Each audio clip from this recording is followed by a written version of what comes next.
Hello everyone, আসসালামু আলাইকুম। কেমন আছেন সবাই? আশা করি সবাই ভালো আছেন। তো আপনাদের দোয়া আলহামদুলিল্লাহ আমিও অনেক ভালো আছি। তো আজকে হচ্ছে আমি ঘুরতে চলে আসছি আমাদের গ্রামে। তো আমি ভাবলাম যে আপনাদের সাথে ছোট্ট করে একটা ভিডিও শেয়ার করি। আর এখানে দেখেন এই যে এই পাইপ দিয়ে হচ্ছে পানি ছাকা হয়। পানি ছাকার পর হচ্ছে এখান থেকে মাছ ধরবে মেবি। আপনারা অনেকেই আমার মাছের ভিডিও পছন্দ করেন। আমি হচ্ছে আপনারা বললে এই মাছ ধরার ভিডিও আপলোড দিতে পারি। আমি ঘুরতে গেছিলাম, ওই টাইমে বাইরে প্রচুর রোদ ছিল, একদম অনেক বেশি রোদ ছিল, যার কারণে হচ্ছে আমি তাকাইতেই পারতেছিলাম না। ভিডিও বানাইতে গেছি বলতে ভুল হবে।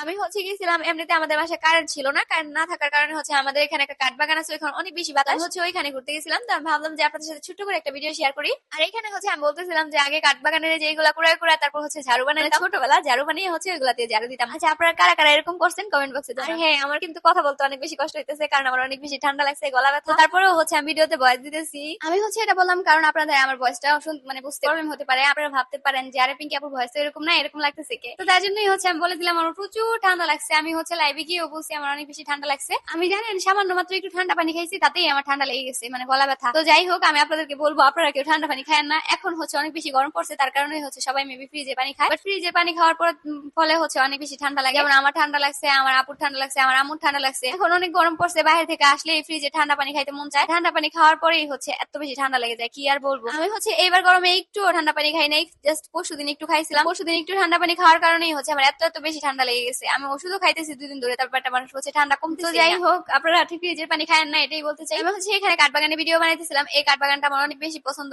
আমার মনে হয় এটা সবারই পছন্দ, কারণ বিকেল বেলা হচ্ছে এখানে আন্টিরা এসে বসে থাকে, মানে সবাই যারা বিকালে মানে রান্না বাড়া কাজ কাম শেষ করে আন্টিরা হচ্ছে এসে এখানে বসে থাকে। কারণ এই কাঠবাগানে এত বেশি বাতাস, আপনাদেরকে কিভাবে বুঝাবো। আপনারা যদি না আসে তাহলে কখনই বুঝবেন না। আপনারা যদি এই কাঠবাগানে এসে একটু বসেন তাহলে বুঝবেন কত বেশি বাতাস। যাই হোক, তো গ্রামে থাকার মজাই হচ্ছে এটা যে কারেন্ট না থাকলেও কোনো সমস্যাই হয় না। কারেন্ট না থাকলে হচ্ছে বাইরে গেলেই একদম কারেন্টের থেকে বেশি আর বাতাস লাগে, এত সুন্দর বাতাস। যাই হোক, তো আমার কাছে হচ্ছে অনেক বেশি ভালো লাগে এই কাঠবাগানটা, তো আপনাদের সাথেও শেয়ার করলাম। আমাদের এখানে হচ্ছে শুধু এটা না, এই পাশে একটা, তারপর ওই পাশে আরো 2টা, আরেক ডান পাশে হচ্ছে 4টা, মানে 4-5টা করে কাঠবাগান আছে, অনেকগুলা কাঠবাগান আছে, মানে জায়গায় জায়গায় কাঠবাগান আছে। আর দেখেন চারপাশে হচ্ছে শুধু গাছপালা আর গাছপালা, সবুজ শ্যামল, আর কিছুই নাই, শুধু গাছপালা আর কিছুই এরকম। মানে আছে না যে বাড়িঘর থাকে গাছপালা থাকে, ওইরকম না, 1-2টা বাড়ি আর চারপাশে হচ্ছে সবুজ শ্যামল দিয়ে ভরা। আসলে গ্রামে থাকলে গ্রামের মজা বোঝা যায়, কত বেশি ভালো লাগে গ্রামে থাকতে। গ্রামের যে ওয়েদার, এটা হচ্ছে শহরে পাওয়া যায় না। আমার কাছে যেহেতু গ্রাম ভালো লাগে, আমি যেহেতু গ্রাম পছন্দ করি, তার কারণে মেবি আমার কাছে এত এত ভালো লাগে। অনেকেই আছে যারা হচ্ছে শহর ভালোবাসে, শহর ভালো লাগে তাদের কাছে, আবার অনেকেই আছে যাদের কাছে গ্রাম ভালো লাগে। আমি যেহেতু গ্রামের মেয়ে, ছোট থেকে গ্রামে বড় হয়েছি, তার কারণে আমি শহরে, মানে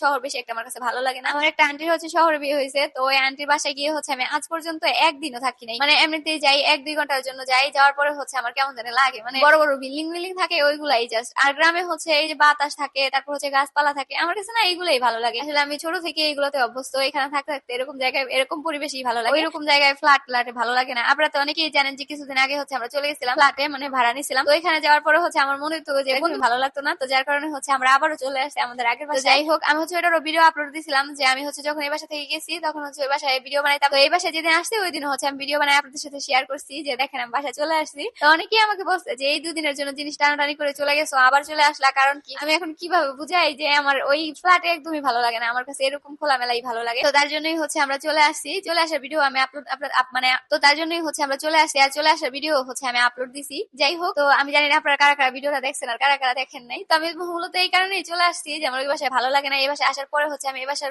রং সবকিছু চেঞ্জ করে নিছি, রং করে নিছি রুম। তো যাই হোক, এই ছিল আজকে ভিডিও। সবাই ভালো থাকবেন, আমার জন্য দোয়া করবেন। আল্লাহ হাফেজ, টাটা। আর হ্যাঁ, আমি হচ্ছে এমনিতে এই বাসায় কারেন্ট ছিল না, তার জন্য বাইরে গেছিলাম, তো তার জন্য এই ভিডিওটা বানাইছি। জানি না ভিডিওটা কেমন হয়েছে, যদিও ভিডিওতে ওরকম দেখানোর মতো কিছুই নাই, তারপরেও সবাই আমাকে সাপোর্ট করেন, তার জন্য অনেক থ্যাংক ইউ। তো সবাই ভালো থাকবেন, আমার জন্য দোয়া করবেন। আল্লাহ হাফেজ, টাটা। আর গাইস, আমি হচ্ছে এখানে আরেকটা কথা বলতে ভুলেই গেছিলাম। আমি হচ্ছে এখান থেকে ফুল ছিঁড়তেছিলাম, সরি ফুল না, মানে পাতা। আমি হচ্ছে এখানে পাতা ছিঁড়ে কানে গুজাইতেছিলাম আর বলতেছিলাম যে ফুল গুজে দেওয়ার মতো তো কেউ নাই, তাই পাতায় দিতেছি কানে। আর আমার ফ্রেন্ড হচ্ছে হাসতেছিল, মানে এরকম একটা অবস্থা। মানে আমি হচ্ছে ভিডিও বানাইতেছিলাম আর ও হচ্ছে হাসতেছিল, ওর কারণে হচ্ছে আমার অনেক বেশি হাসি পাইতেছিল। আর এই পাতাটা হচ্ছে আমি কানে দিতেই পারতেছিলাম না, বারবার পড়ে যাইতেছিল। যদি ফুল হইতো তাহলে অবশ্যই দেওয়া যেত, পাতাটা যেহেতু অনেক বড় তার কারণেই হচ্ছে বারবার পড়ে যাইতেছিল, অনেক হাস্যকর লাগছে। যেহেতু এটা পাতা তার জন্যই পড়ে যাইতেছিল বারবার। যদি একটা পাতা দিতাম তাহলে হচ্ছে দেওয়া যেত, তারপরে এমনিতেই আমি ফান করে দিয়েছিলাম। তো যাই হোক, সবাই ভালো থাকবেন, আল্লাহ হাফেজ, টাটা।